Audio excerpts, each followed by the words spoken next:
사도신경 고백합니다. 나는 전능하신 아버지 하나님, 천지의 창조주를 믿습니다. 나는 그의 유일하신 아들 우리 주 예수 그리스도를 믿습니다.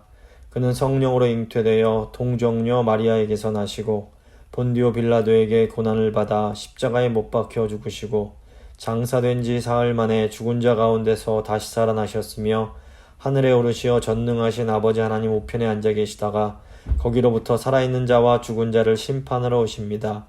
나는 성령을 믿으며 거룩한 공교회와 성도의 교제와 죄를 용서받는 것과 몸의 부활과 영생을 믿습니다. 아멘. 찬송가 279장입니다. 찬송가 279장 찬양하겠습니다.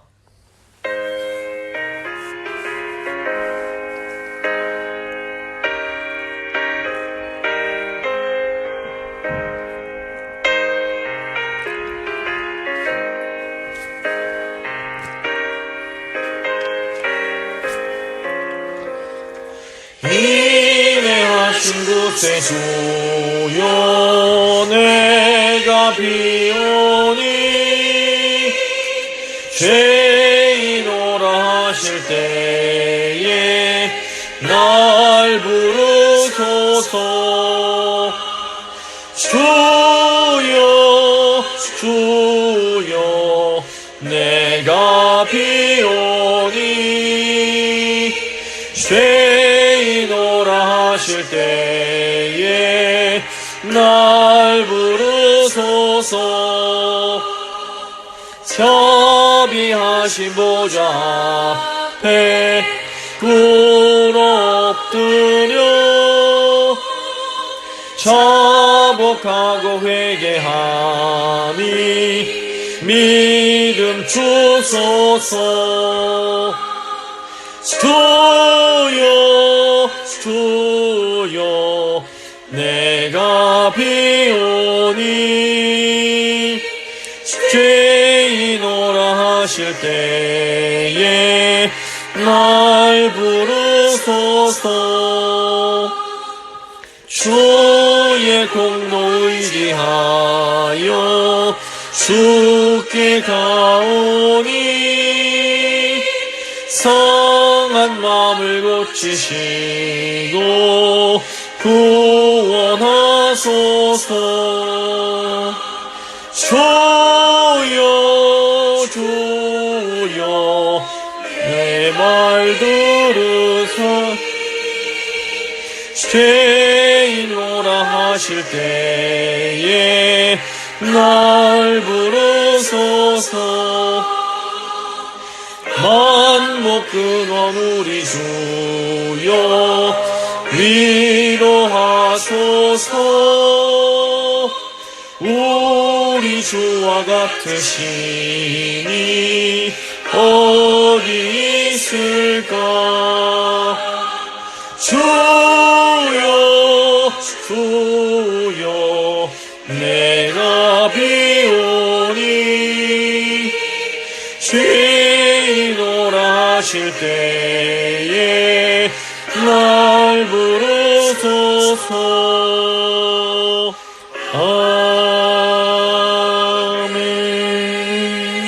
아멘. 기도하시겠습니다.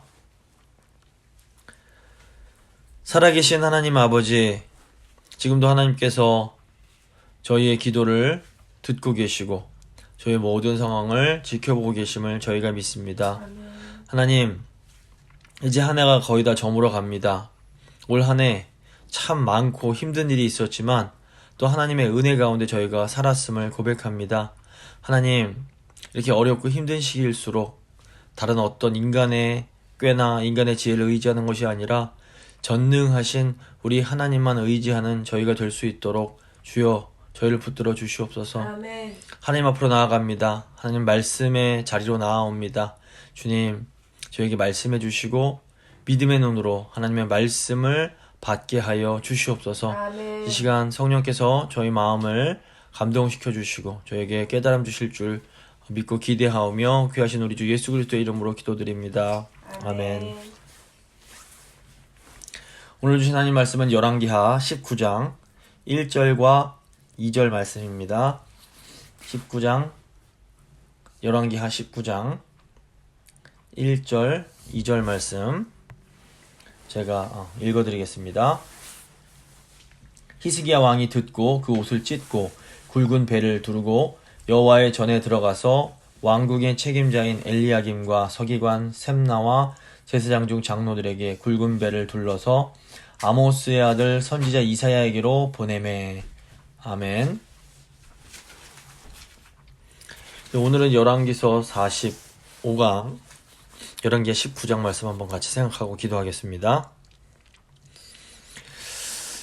이 열왕기서, 그러니까 열왕기 상하서는 크게 세 부문으로 나눠집니다. 첫 번째 그 열왕기상 1장부터 11장은 통일 왕국의 역사로서 다윗의 아들 솔로몬이 왕이 되고 또 예루살렘 성전을 건축을 하고 큰 영화와 그 영광을 누리지만 말년에 우상 숭배에 빠지게 되는 내용이 이제 이 열왕기상 1장부터 11장의 내용이 되겠습니다. 열왕기상 12장부터 열왕기하 17장은 분열 왕국의 역사입니다. 솔로몬 시대의 우상 숭배의 죄로 인해서 하나님 나라인 이스라엘은 북왕국 이스라엘과 남왕국 유다로 나눠지게 됩니다. 근데 이 북왕국 이스라엘의 경우에는 계속해서 우상 숭배에서 벗어나지 못하다가 결국 이제 아수르 제국에게 멸망을 당하게 됩니다.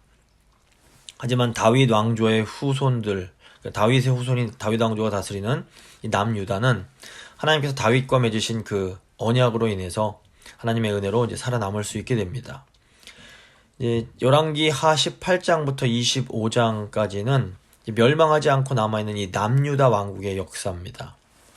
하나님의 은혜로 망하지는 않았지만 이 북이스라엘을 무너뜨린 아수르 제국의 위협은 여전히 이제 남아있는 상태였고, 이 어려운 시기에 왕이 된 사람이 바로 그 다윗만큼이나 훌륭한 신앙인인 히스기야 왕이었습니다. 이 히스기야는 다윗 왕처럼 하나님을 온전히 의지하는 그런 왕이었습니다. 북이스라엘을 멸망시킨 아수르가 이제 남유다도 이제 무너뜨리기 위해서 침략을 이제 해오게 됐습니다. 근데 이제 아수르 제국이 워낙 그 강력한 제국이었기 때문에 히스기야 왕도 처음에는 그냥 조공을 주고 타협을 해보려고 했습니다. 근데 이제 아수르는 막대한 조공을 받고도 여전히 이제 남유다를 무너뜨리고 싶어 합니다. 이 아수르 왕 사네립은 히브리어를 구사할 수 있는 랍세게를 보내서 이 남유다, 예루살렘 성안에 있는 남유다 백성들을 위협을 합니다.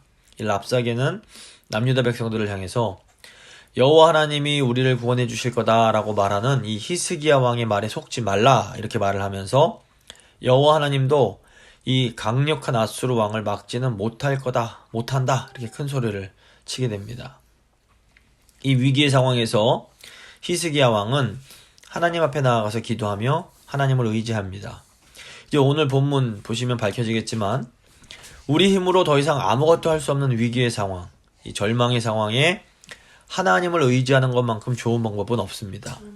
하나님을 믿지 않는 사람들은 이런 절망의 상황에서 아무것도 의지할 수 있는 것이 없습니다. 하지만 하나님을 믿는 사람들, 신앙의 사람들은 이렇게 인간적으로 아무것도 할 수 없는 이 절망의 상황에 하나님을 의지할 수 있습니다. 누군가 의지할 분이 있다는 것만으로도 우리에게는 엄청난 위로가 되는데, 우리가 의지하는 하나님이 전능하신 분이기에 우리를 능히 구해주실 수가 있는 겁니다. 이것이 우리에게 얼마나 큰 힘이요 위로인지 잘 기억할 필요가 있습니다. 이제 19장 1절부터 7절은 이사야 선지자의 예언의 내용입니다. 1절입니다. 히스기야 왕이 듣고 그 옷을 찢고 굵은 배를 두르고 여호와의 전에 들어가서. 히스기야는 아수르 왕 사네립이 보낸 대표단이 전한 그 위협적인 말을 듣고 크게 낙심을 합니다. 히스기야는 이미 아수르 왕에게 많은 양의 금과 은을 보낸 상태였습니다. 히스기야가 이 사네립을 돌려보내기 위해서 성전 기둥에 입혀둔 금까지 싹싹 긁어내서 금을 보낸 상태였습니다. 하지만 그 결과가 히스기야가 원하던 대로 되지를 않았습니다. 우리가 최선을 다해서 열심히 노력하는 것 굉장히 중요합니다. 하지만 우리가 열심히 애쓰고 노력한다고 해서 이 세상의 일들이 전부 우리 생각대로, 우리 마음대로 진행되는 것은 아닙니다. 때로는 우리가 정말로 최선을 다했지만 상황이 우리가 기대했던 것과 정반대로 흘러갈 때도 많이 있습니다. 하나님을 모르는 사람들은 이때 절망하고 낙심하게 됩니다. 하지만 이때 하나님의 백성들은 하나님 앞에 나아가서 기도할 수 있습니다.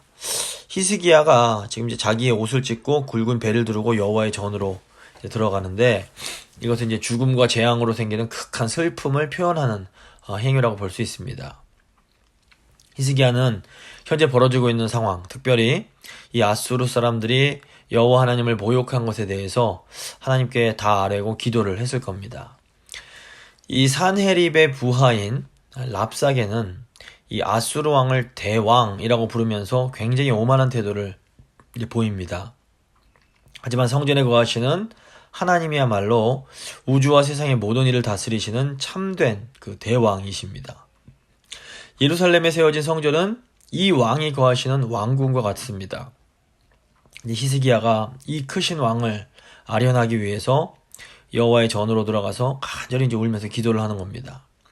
하나님의 사람이었던 히스기야는 하나님을 모르는 자들이 위대하신 하나님을 모욕하는 것을 들으면서 너무너무 화가 나고 또 아무것도 할 수 없는 자기 자신에 대해서 굉장히 큰 슬픔을 느꼈을 겁니다. 2절 보시면 왕국의 책임자인 엘리야김과 서기관 셈나와 제사장 중 장로들에게 굵은 배를 돌려서 아모스의 아들 선지자 이사야에게로 보내매, 히스기야는 아수르가 보낸 사신들을 만나고 돌아온 신하들에게도 자기처럼 굵은 베옷을 입혀서 하나님의 대언자인 아모스의 아들 이사야 선지자에게로 보냅니다. 그러니까 이사야 선지자에게 현재 상황이 얼마나 심각한지를 알려주고 하나님의 말씀을 받고자 함입니다. 3절 보시면 그들이 이사야에게 이르되 히스기야의 말씀이 오늘은 환난과 징벌과 모욕의 날이라 아이를 낳을 때가 되었으나 해산할 힘이 없도다. 지금 3절 앞부분에 보시면 그들이 이사야에게 이르되 라는 말이 나오는데 5절 후반부에도 보시면 히스기야의 왕의 그 신복이 이사야에게 나아가니 라는 똑같은 내용의 말이 나옵니다. 이렇게 앞과 뒤에 같은 내용을 반복해서 그 가운데 들어있는 내용을 강조하는 것을 문학적으로 인클루지오 또는 이제 샌드위치 구조라고 부릅니다. 그래서 성경은 정말 하나님의 말씀을 더 효과적으로 전달하기 위해서 이런 어떤 문학적 장치들을 종종 사용을 합니다. 근데 지금 보시면 이 샌드위치 구조, 이 인클루지오가 강조하려는 내용이 뭡니까? 위기에 직면한 상황에서 이 하나님의 사람인 선지자에게 나가는 것이 너무너무 중요하다는 겁니다. 위기의 상황에는 하나님 말씀 앞으로 나아가야 됩니다. 하나님 백성들에게 위기 상황에 가장 필요한 것, 그게 바로 하나님의 말씀입니다. 지금 히스기야가 오늘은 환난과 징벌과 모욕의 날이라 아이를 낳을 때가 되었으나 해산할 힘이 없도다 라고 말을 합니다. 구약에서 전쟁은 종종 여인이 아이를 낳는 산고의 고통의 비유가 됩니다. 지금 유다의 상황은 이제 아이를 낳고 있는 이런 여인과 같은데, 이 여인이 아이를 낳을 힘이 없어서 자칫 아이가 죽게 생겼다라는 그렇게 이제 표현을 하고 있는 겁니다. 4절부터 5절을 보시면 랍사게가 그의 주 아수르 왕의 보냄을 받고 와서 살아계신 하나님을 비방하였으니 당신의 하나님 여호와께서 혹시 그의 말을 들으셨을지라. 당신의 하나님 여호와께서 그 들으신 말 때문에 꾸짖으실 듯하니 당신은 이 남아있는 자들을 위하여 기도하소서 하더이다. 아니라 이와 같이 히스기야 왕의 신복이 이사야에게 나아가니, 하나님을, 그 인격적인 하나님, 살아계신 하나님을 경험해 본 사람은 하나님이 정말 무한한 사랑의 하나님이시지만 동시에 하나님이 얼마나 무서운 분인지를 잘 알게 됩니다. 그래서 하나님을 아는 사람들은 우리 하나님에 대해서 함부로 말을 할 수가 없습니다. 하나님을 아는 히스기야는 산헤립의 신하 랍사게가 하나님을 비방하는 말을 듣고 아주 비통해하게 됩니다. 하지만 동시에 랍사게가 아주 정말 겁도 없이 하나님을 모욕하는 것을 보면서, 야, 하나님께서 이 말을 들으셨으니 이제 하나님이 직접 개입하셔서 아수르를 벌하실 수도 있겠구나 라는 생각을 하게 됩니다. 그래서 히스기야는 이사야 선지자에게 남아있는 유다 백성들을 위해서 기도해달라라고 부탁을 드립니다. 근데 이 히스기야의 생각이 옳았습니다. 하나님은 아주 오만하게 하나님을 모욕한 이 아수르를 이제 그대로 두지 않으십니다. 6절 7절입니다. 이사야가 그들에게 이르되 너희는 너희 주에게 이렇게 말하라. 여호와의 말씀이 너는 아수르 왕의 신복에게 들은 바 나를 모욕하는 말 때문에 두려워하지 말라. 내가 한 영을 그의 속에 두어 그로 소문을 듣고 그의 본국으로 돌아가게 하고 또 그의 본국에서 그에게 칼에 죽게 하리라 하셨느니라 하더라. 이 히스기야의 말을 전해 들은 이사야는 즉시 이제 하나님의 말씀으로 대답을 하게 됩니다. 히스기야 왕의 생각대로 하나님은 이사야를 통해서 구원의 기쁜 소식을 이제 전해 주시는 겁니다. 하나님은 너는 아수르를 두려워하지 말라고 위로하시면서 내가 한 영을 그의 속에 두어서 그를 본국으로 돌려보내 칼로 죽게 하겠다 이렇게 말씀을 하십니다. 우리가 이걸 이제 영적인 차원에서 보면 하나님이 이미 약속의 말씀을 주셨기 때문에 사실상 모든 상황은 이제 해결이 된 겁니다. 이제 어떻게 하나님께서 이 일을 이루어 가실지만 지켜보면 되는 겁니다. 하지만 현실적인 차원에서 보면 여전히 문제는 해결되지 않은 채로 남아있는 것처럼 보입니다. 근데 이게 사실은 이 땅을 살아가는 하나님 백성들의 그런 어려움이라고 할 수 있습니다. 영적으로 보면 하나님이 말씀으로 약속하신 것은 이미 이제 확실한 것이기 때문에 문제가 해결된 것과 같습니다. 그런데 이제 현실적으로만 보면 아직 변한 것이 아무것도 없어 보이는 겁니다. 이때 필요한 건 뭐냐면 바로 이제 믿음의 눈입니다. 저희가 여호수아와 갈렙을 보면 다른 10명의 정탐꾼들과 똑같이 가나안 땅을 정탐하고 왔는데 다른 10명과는 달리 전혀 다른 해석을 내놓을 수 있게 됩니다. 다른 10명들은 부정적으로 그 땅 거민들이 너무 강해서 우리가 그들에게 보일 때는 뭐 메뚜기 같다, 이길 수 없다 이렇게 말을 하지만 여호수아와 갈렙은 그렇지 않다. 그들은 우리의 밥이다. 이렇게 이제 말을 하는 겁니다. 여호수아와 갈렙이 똑같은 현실을 보고 전혀 다른 해석을 할 수 있었던 것은 하나님의 약속에 대한 믿음이 있었기 때문에 그렇습니다. 그래서 우리도 이 믿음의 눈이 띄어질 때에 똑같은 현실을 보면서도 전혀 다른 해석을 할 수가 있게 되는 겁니다. 이제 19장 8절부터 19절 보시면 이제 남유다를 향한 아수르의 그런 계속된 위협이 나옵니다. 8절 보시면 랍사게가 돌아가다가 아수르 왕이 이미 라기스에서 떠났다 함을 듣고 림나로 가서 아수르 왕을 만났으니 왕이 거기서 림나와 싸우는 중이더라. 사실 이 예루살렘 성은 지형적으로 보면 난공불락의 요새였습니다. 출애굽한 이스라엘 백성들이 가나안 땅으로 들어온 이후에도 다른 지역들은 대부분 다 점령을 했을 때에도 이 예루살렘 성은 정복하지 못하고 있게 됩니다. 그러다가 이제 다윗 왕 때 가서야 간신히 이제 예루살렘을 정복할 수 있을 만큼 이 정복하기가 아주 어려운 그런 곳이었습니다. 지금 이제 아수르 왕 사네립이 히브리어를 할 줄 아는 랍사게를 보내서 막 그런 히브리 말로 남유다 백성들을 동요시키려고 했던 것이 그 내부로부터 이제 분열이 일어나서 남유다를 점령하려고 했기 때문입니다. 하지만 이제 히스기야 왕이 백성들에게 아무 반응도 하지 말라라고 명령을 했고 예루살렘 성 안에 있는 백성들이 이 왕의 말에 순종해서 아무 반응을 보이지 않게 됩니다. 그러니까 예루살렘이 의도와 다르게 동요하지 않자 이제 이 랍사게와 아수르 왕이 파견했던 이 파견단이 이 상황을 보고하기 위해서 아수르 왕이 머물고 있던 라기스로 이제 돌아가게 됩니다. 그런데 이제 그곳으로 돌아가 보니까 아수르 왕이 라기스에서 북동쪽으로 한 8km 정도 떨어져 있는 림나란 곳에서 또 이제 전쟁을 치르고 있었던 겁니다. 그래서 이제 그곳에 가서 이쪽 상황을, 예루살렘의 상황을 보고하게 됩니다. 9절 보시면 아수르 왕은 구스 왕 디르하가가 당신과 싸우고자 나왔다 함을 듣고 다시 히스기야에게 사자를 보내며 이르되, 그러니까 랍사게의 그런 협박과 위협에도 불구하고 예루살렘의 그런 백성들이 무반응이었다는 소식을 이제 듣게 되자 아수르 왕 사네립이 굉장히 화가 났을 겁니다. 만약에 이제 뭐 상황만 허락되었다면 전쟁 중이 다른 림나와 전쟁 중이 아니라면 어쩌면 사네립이 직접 예루살렘에 가서 치려고 했을지도 모르겠습니다. 하지만 당시 사네립은 림나를 치는 중이었고 또 여기에다가 저 남쪽 이집트에서 구스 왕 디르하가가 아수르와 싸우기 위해서 진격해 오고 있다는 소식까지 듣게 됩니다. 이 구스 왕 디르하가는 훗날 애굽의 왕 바로가 되는 인물입니다. 그런데 이제 이 디르하가가 구스 왕이라고 불리는 것은 그가 애굽 남쪽인 구스 출신이었기 때문에 그렇습니다.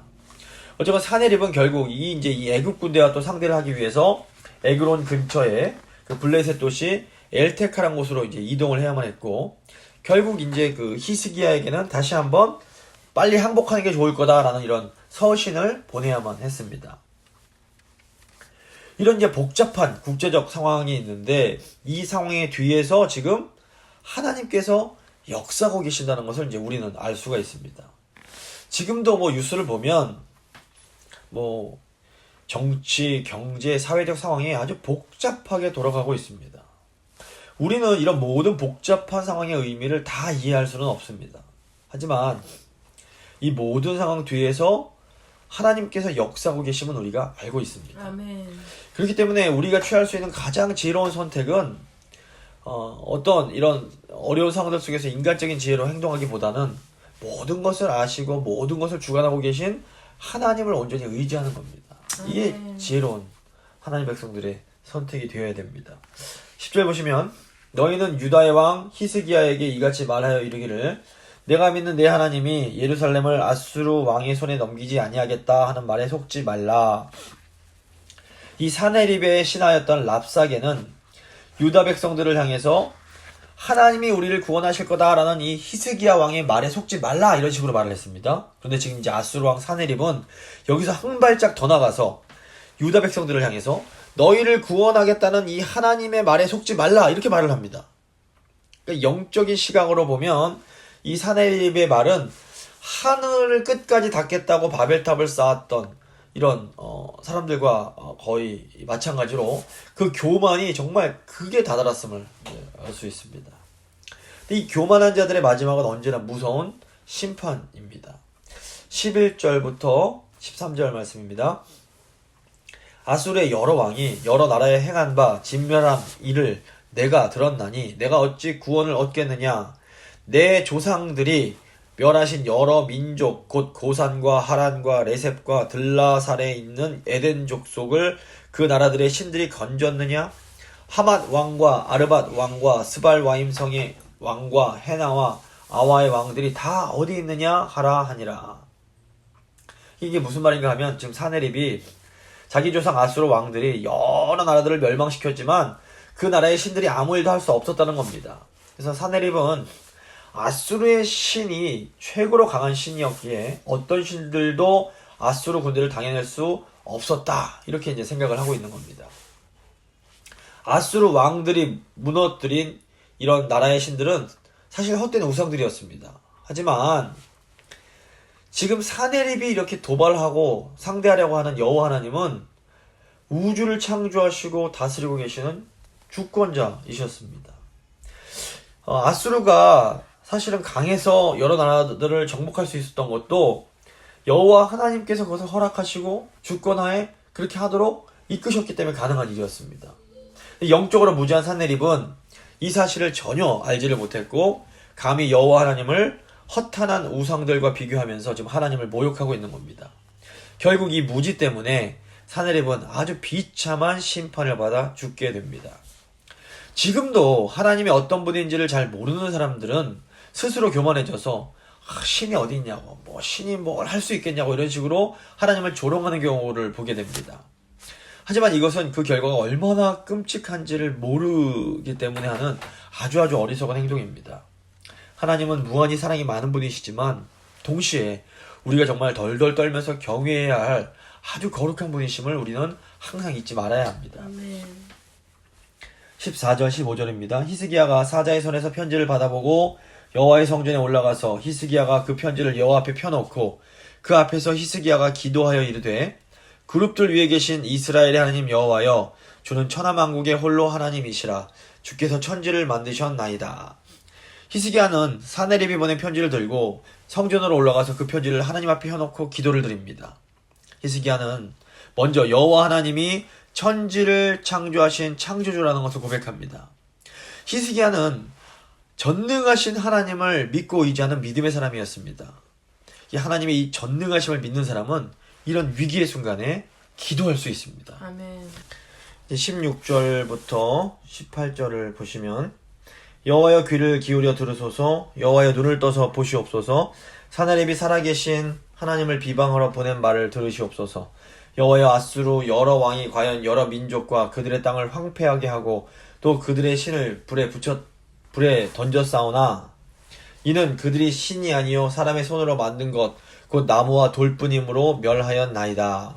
지금 히스기야 왕은 사네립이 살아계신 하나님을 비방하는 말을 들어보시라고 하면서 아수르 왕들이 여러 나라들을 점령해서 황폐케 하고 그 나라의 그런 신들을 불에 던진 것은 사실이지만 이것은 그들이 헛된 우상들이었기 때문이다 라고 이제 말을 하고 있습니다. 19절 보시면 우리 하나님 여호와여 원하건대 이제 우리를 그의 손에서 구원하옵소서. 그리하시면 천하만국이 주 여호와가 홀로 하나님이신 줄을 알리이다 하니라.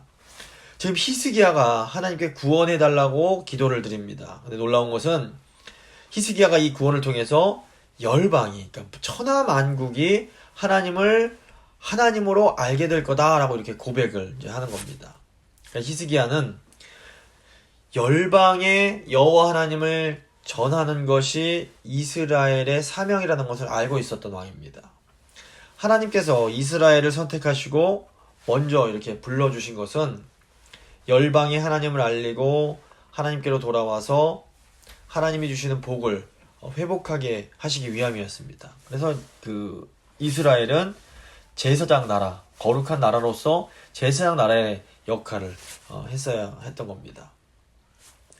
이제 하나님 백성인 북이스라엘이 지금 아수르에게 멸망을 하고 남유다도 이렇게 아수르에게 위협을 받고 있는 것은 이 하나님의 백성들이 이 하나님이 주신 중요한 사명을 망각하고 하나님을 떠난 우상을 섬겼기 때문입니다. 지금 히스기야는 그저 남유다가 구원받는 것을 위해서만 기도하고 있지 않습니다. 히스기야는 하나님을 진심으로 사랑하는 사람이었습니다. 그래서 하나님을 모르는 이방인들이 하나님의 그 거룩한 이름을 모독하는 것을 심히 괴로워했습니다. 그리고 하나님께서 이 남유다를 구원하심으로 온 나라들이 하나님이 참 신이라는 것을 알게 되기를 간구하는 겁니다. 이제 19장 20절부터 34절 보시면 이사야를 통해 주신 말씀입니다. 20절입니다. 아모스의 아들 이사야가 히스기야에게 보내 이르되 이스라엘 하나님 여호와의 말씀이 내가 아수르 왕 사느립 때문에 내게 기도하는 것을 내가 들었노라 하셨나이다. 지금 하나님께서 이사야를 보내서 히스기야에게 보내주셔서 내가 너의 기도를 들었다 이렇게 이제 말씀하게 하십니다. 21절부터 22절입니다. 여호와께서 아수르 왕에게 대하여 이같이 말씀하시기를 처녀 딸 시온이 너를 멸시하며 너를 비웃었으며 딸 예루살렘이 너를 향하여 머리를 흔들었느니라. 내가 누구를 꾸짖었으며 비방하였느냐? 누구를 향하여 소리를 높였으며 눈을 높이 떴느냐? 이스라엘의 거룩한 자에게 그리하였도다. 이제 하나님은 이 사네립의 그 어리석은 교만을 무섭게 지적하십니다.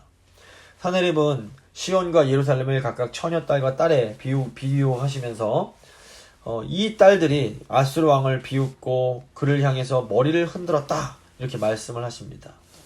그리고 하나님은 이 아수르 왕을 향해서 네가 감히 누구를 꾸짖고 비방하고 있는지 아느냐 이렇게 하시면서 그가 멸시한 백성은 여호와 하나님의 백성이며 그가 조롱한 여호와는 이스라엘의 거룩한 자 곧 온 세상 위에 뛰어난 살아계신 하나님이셨다 이렇게 이제 말씀을 하고 계신 겁니다.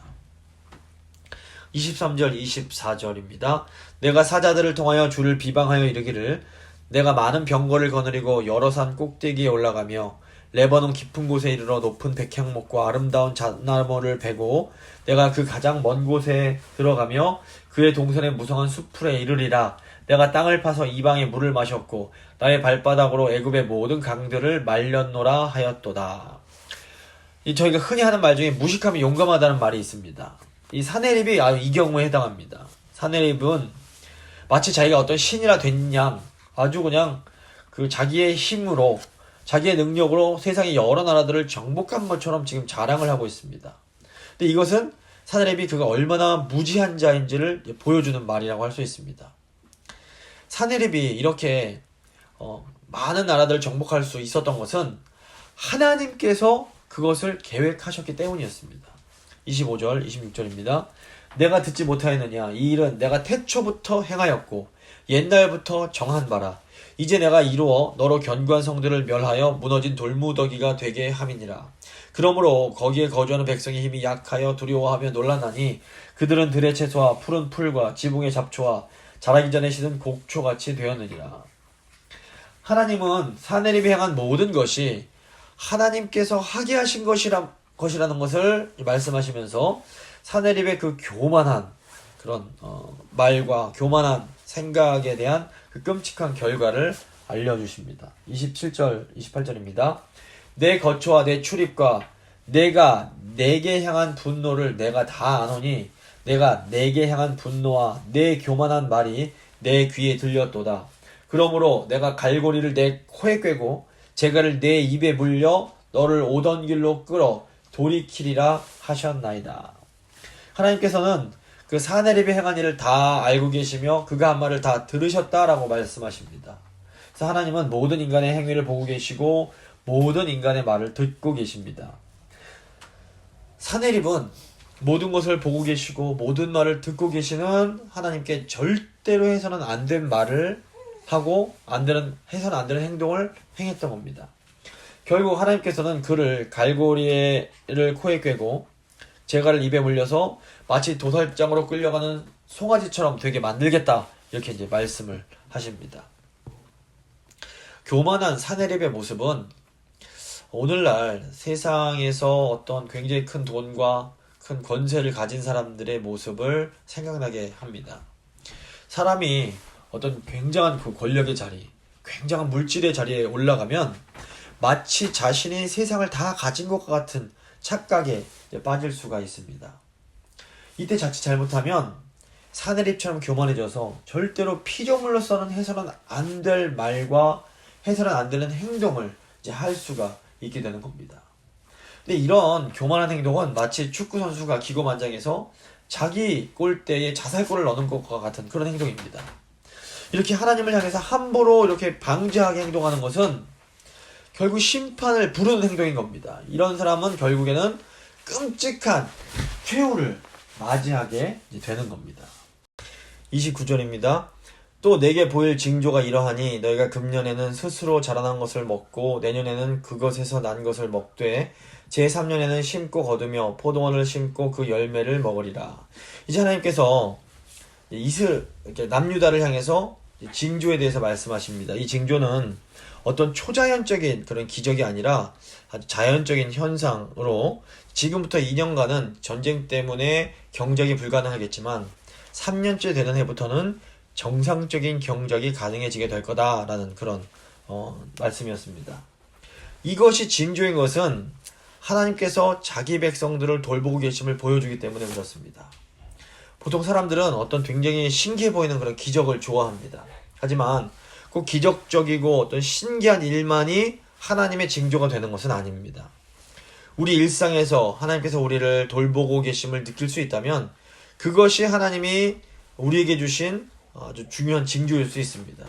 코로나와 같은 어려운 지금 상황 속에서 우리가 그렇게 큰 어려움 없이 이제 살아갈 수 있게 하시는 것도 우리를 향한 하나님의 그 사랑의 징조일 수 있다는 것을 저희가 기억해야 합니다.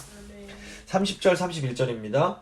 유다 족속 중에서 피하고 남은 자는 다시 아래로 뿌리를 내리고 위로 열매를 맺을지라. 남은 자는 예루살렘에서부터 나올 것이요 피하는 자는 시온산에서부터 나오리니 여호와의 열심히 이 일을 이루리라 하셨나이다 하니라. 하나님은 유다의 남은 자에게 밝은 미래가 있을 것을 말씀하십니다. 하나님은 하나님의 백성을 위해서 열심을 내시는 분입니다. 하나님께서 자기 백성에게 열심을 품고 주를 섬기라 이렇게 말씀하실 수 있는 것은 하나님께서 먼저 자기 백성에게 열심을 품고 자기 백성을 섬겨 주시기 때문에 그렇습니다. 아멘. 하나님의 열심 때문에 하나님 백성들에게는 언제나 밝은 미래가 있는 겁니다. 아멘. 32절 33절입니다. 그러므로 여호와께서 아수르 왕을 가리켜 이르시기를 그가 이 성에 이르지 못하며 이리로 화살을 쏘지 못하며 방패를 성을 향하여 세우지 못하며 치려고 토성을 쌓지도 못하고 오던 길로 돌아가고 이 성에 이르지 못하리라 하셨으니 이는 여호와의 말씀이시라. 하나님은 아수르 왕 사네립이 결코 이제 예루살렘에 이르지 못할 것이며 예루살렘을 향해서 그 어떤 공격도 하지 못하게 될 것이다. 이렇게 말씀하십니다. 그리고 결국에는 이제 오던 길로 되돌아 가게 될 것을 예언하게 하십니다. 34절입니다. 내가 나와 나의 종 다윗을 위하여 이 성을 보호하여 구원하리라 하셨나이다 하였더라. 지금 하나님께서 이 남유다를 지키고 돌보시는 것은 사실 다윗과 맺은 언약 때문입니다. 하나님이 남유다를 돌보시고 지금 구원하시는 것은 남유다 백성들이 뭐 의롭고 훌륭하기 때문이 결코 아닙니다. 이 나중에 이제 그 역사서 계속 보면 남유다 백성들은 이후로도 계속해서 우상을 섬기는 그런 악하고 어리석은 모습을 보이게 됩니다. 지금 하나님이 이들을 구원해 주시는 것은 다윗과 맺은 언약과 또 이 언약의 근거에서 하나님을 의지하며 기도하는 히스기야 왕의 중보 덕분입니다. 물론 이 지금 다윗과 맺은 언약과 히스기야 왕의 중보는 장차 오실 예수 그리스도의 예표라고 볼 수 있습니다. 하나님께서 지금 우리를 구원해 주시는 것도 결코 우리가 어떤 의롭고 훌륭한 존재이기 때문이 아닙니다. 하나님께서는 이 땅에 오셔서 십자가 지심으로 새 언약을 성취해 주시고 또 지금도 하나님 보좌 우편에서 우리를 위해서 중보하고 계시는 예수 그리스도를 보시고 우리를 구원해 주시고 우리를 돌봐 주십니다. 그러니까 우리가 예수 그리스도 안에 있기만 하면 하나님은 열심으로 계속해서 우리의 구원을 이루어가 주시는 겁니다. 그러니까 이것이 예수 믿는 우리가 받은 사실은 최고의 복이요 영광이라고 할 수 있습니다. 그리스도 안에 있는 자에게는 결코 정죄함이 없으며 하나님의 사랑이 그 안에 늘 머물고 있는 겁니다. 우리가 이 복을 받은 사람들입니다.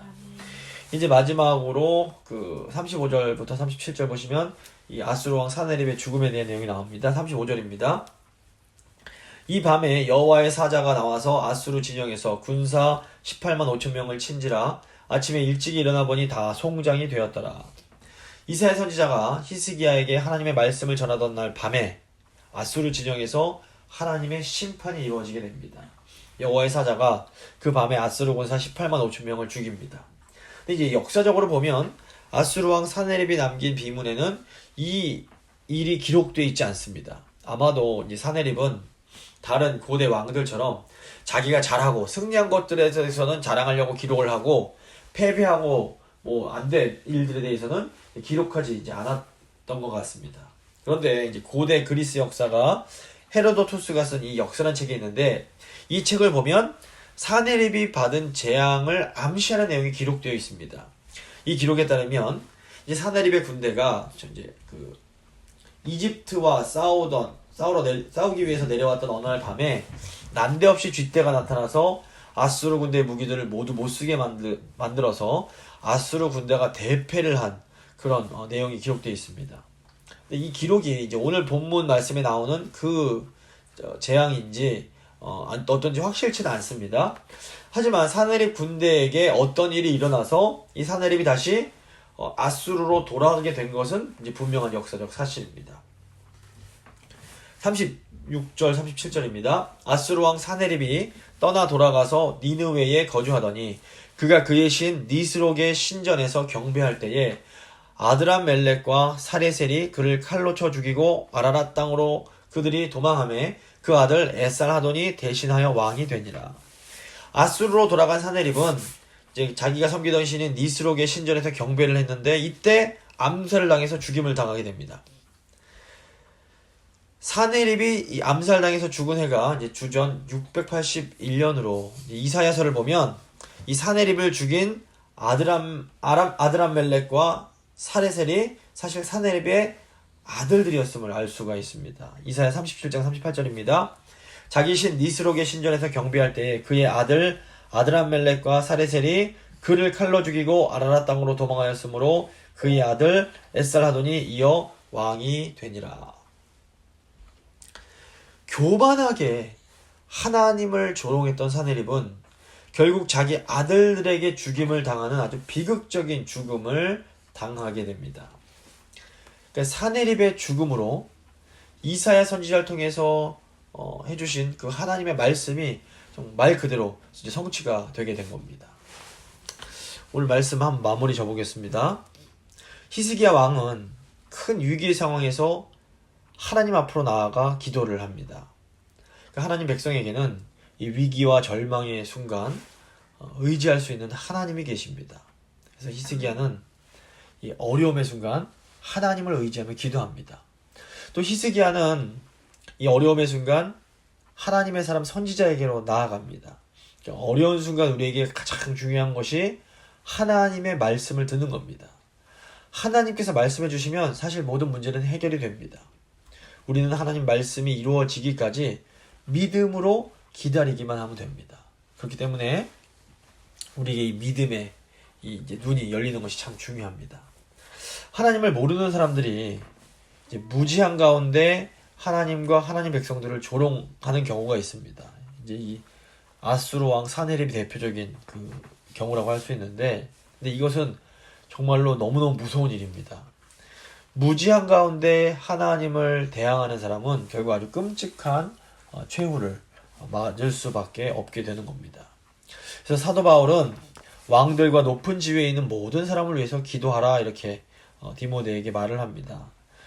권세자들이 정말 높은 힘 있는 자들이 하나님을 경외할 때에 교회가 경건하고 품위 있게 또 조용하고 평화로운 생활을 이제 할 수가 있기 때문에 그렇습니다. 저희가 오늘 말씀 기억하면서 우리에게 위기가 올 때 하나님만 의지하게 하시고 하나님 말씀을 듣게 하시고 또 특별히 이 땅의 그런 위정자들, 권세 잡은 자들이 이 사내립처럼 교만하여져서 하나님을 대적하는 것이 아니라 겸손하게 하나님 두려워함으로 살아갈 수, 이 땅에 평화가 올 수 있도록 하나님 도와달라고 우리 자신과 또 이 땅의 위정자들을 위해서 한번 간절히 기도하도록 하겠습니다.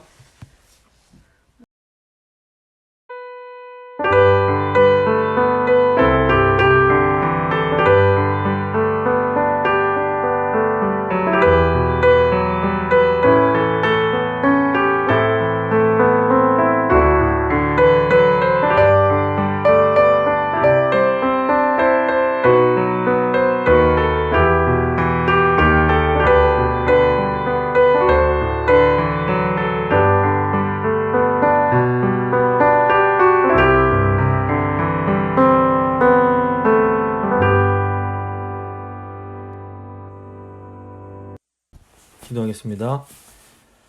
살아계신 하나님, 오늘도 하나님 말씀 통해서 하나님의 백성이 전적으로 의지할 분이 하나님 한 분이심을 다시 한번 깨닫게 하시니 감사드립니다. 아멘. 하나님, 이 세상 사람들은 위기의 때에 절망의 때에 의지할 분이 없습니다. 하지만 저희에게는 살아계신 전능하신 하나님이 계십니다. 아멘. 하나님 앞으로 나아가는 자를 하나님은 절대로 외면하지 않으시고 말씀 통해서 새 소망과 구원의 그 약속을 주십니다. 아멘. 주님, 저희가 이 약속을 붙들며 나아갈 수 있도록 주여 도와주시옵소서.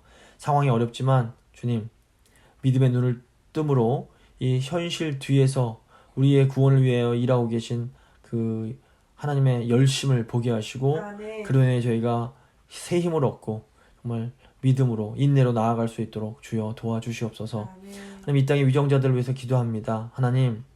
하나님께서 주신 그 힘을 우상으로 삼는 자들은 교만해지게 되고 결국 교만으로 하나님을 대적하다가 무서운 멸망을 당하게 됩니다. 주님, 이 세상의 그런 정치 지도자들, 경제 지도자들이 아버지 교만해지지 않을 수 있도록 도와주시고 여호와를 경외함으로 겸손한 마음으로 하나님께서 주신 그 힘과 물질을 잘 사용하고 나눌 수 있도록, 그래서 하나님의 그 뜻을 이루어 나가는 자들이 될 수 있도록 주여 도와주시옵소서. 이 땅이 혼란스럽지만 저에게는 흔들리지 않으시는 바위이신 예수 그리스도가 계십니다. 예수 안에 있는 자들은 하나님께서 지키시고 하나님께서 끝끝내 구원을 이루어 가십니다. 주님, 저희가 그것에 감사드리고 저희 교회인 저희가 이 위대한 진리를 많은 사람들에게 잘 전하는 그런 복음의 사명 잘 감당할 수 있도록 주여 함께하여 주시옵소서. 아멘. 올 한 해 주께서 은혜 가운데 저희를 지켜주신 것 감사합니다. 새해에도 주께서 동일한 은혜, 더 큰 은혜로 저희와 함께해 주실 줄 또한 믿고 감사합니다. 주님, 늘 저희와 함께하여 주시옵소서. 아멘. 감사드리며 귀하신 우리 주 예수 그리스도의 이름으로 기도드립니다. 아멘.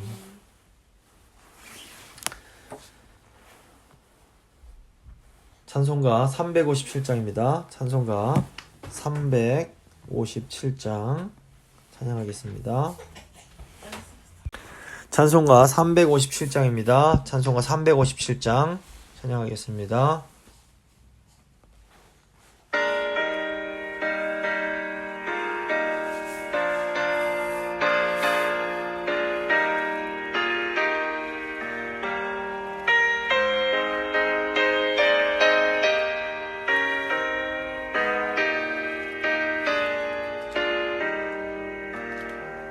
주 믿는 사람 일어나 다 힘을 합하여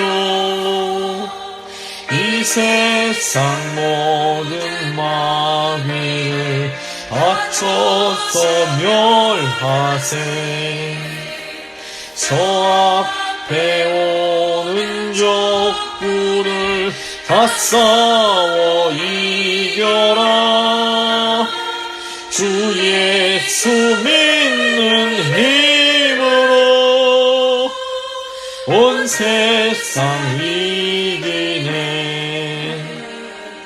믿음이 이기네 믿음이 이기네 주 예수를 믿음이 온 세상 이기네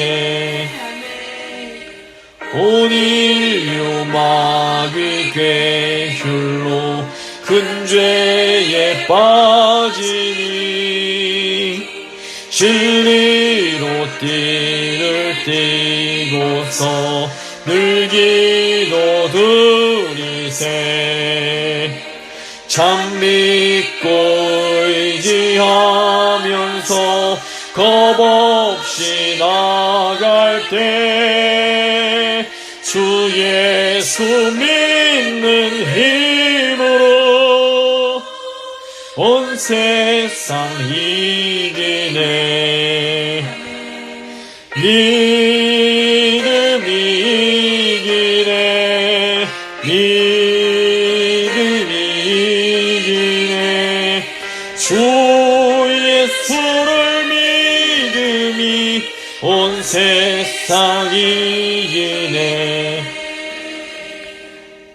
끝까지 이긴 자에게 흰 옷을 입히고 또 영생 복을 주시니 참 기쁜 일일세 이 어두운 세상 지나서 저 천성 가도록 주 예수 믿는 힘으로 온 세상 이기네 믿음이 이기네 믿음이 이기네 주 예수를 믿음이 온 세상 이기네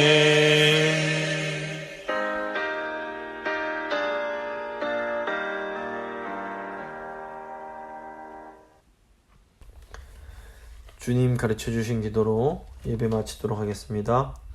하늘에 계신 우리 아버지, 아버지의 이름을 거룩하게 하시며 아버지의 나라가 오게 하시며 아버지의 뜻이 하늘에서와 같이 땅에서도 이루어지게 하소서. 오늘 우리에게 일용할 양식을 주시고 우리가 우리에게 잘못한 사람을 용서해 준 것 같이 우리 죄를 용서해 주시고 우리를 시험에 빠지지 않게 하시고 악에서 구하소서. 나라와 권능과 영광이 영원히 아버지의 것입니다. 아멘.